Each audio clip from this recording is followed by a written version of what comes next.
હું ભણ્યો નહીં ને એટલે મને બહુ જ અફસોસ થાય.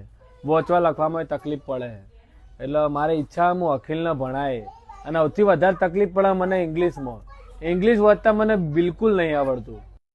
ભાવેશ કાકા, હકીકતમાં તો એક વાત કહું તમને, એ આપણા નિયમમાં જ નહીં વાંચવાનું. રીતિ રિવાજ પ્રમાણે આપણા પાણીમાં રેડીને 3 ગ્લાસ પીએ ને તો એનાથી એને ઊંઘ હારી આવે, મસ્ત ઊંઘ આવે. હો મારા પપ્પા એવું જ કરે હે. હો મારા પપ્પાને બહુ ગમે હે. તારે ઇંગ્લિશ પીવે એનાથી એને સેહત હારી રહે, ખાવાનું ઉપડે.